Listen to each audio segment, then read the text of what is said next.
আপনাকে যদি জিজ্ঞেস করা হয় বিয়ের অর্থ কি, আপনার উত্তর কি হবে?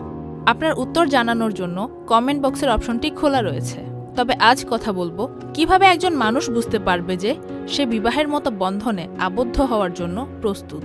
সামাজিক প্রথা বিয়ে, এই বন্ধনে আবদ্ধ হয়ে আমরা অনেকেই নিজেকে জীবনযুদ্ধের সফল সৈনিক বলে মনে করে থাকি। তবে এই সফলতা ধরে রাখার জন্য কিছু বিষয় অবশ্যই বিবেচনায় রাখা উচিত। আপনার কাছের মানুষদের সঙ্গে মতের অমিল হলে আপনি কি করেন? রাগারাগি করেন নাকি আলোচনার মাধ্যমে সমাধান করার চেষ্টা করেন?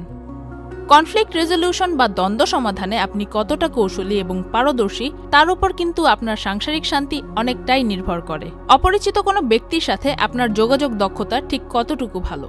নতুন পরিবেশ এবং মানুষের সাথে খাপ খাইয়ে নেয়া অতীব গুরুত্বপূর্ণ দায়িত্ব সাংসারিক জীবনে।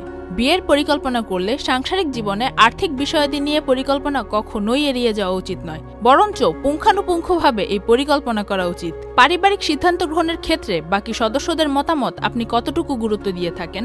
শ্বশুরবাড়ি সম্পর্কে আপনার ধারণা এবং সাংসারিক কাজের ব্যাপারে আপনার দায়িত্ব পালনের মানসিকতার ওপরেও নির্ভর করে আপনার বৈবাহিক জীবন শান্তিপূর্ণ হবে নাকি বিশৃঙ্খল হবে। সুতরাং আমরা ব্যক্তি হিসেবে যত বেশি সমৃদ্ধ হব তার ইতিবাচক প্রভাব অবশ্যই আমাদের বৈবাহিক জীবনেও পড়তে বাধ্য। এই তো গেল বিবাহের প্রস্তুতির কথা।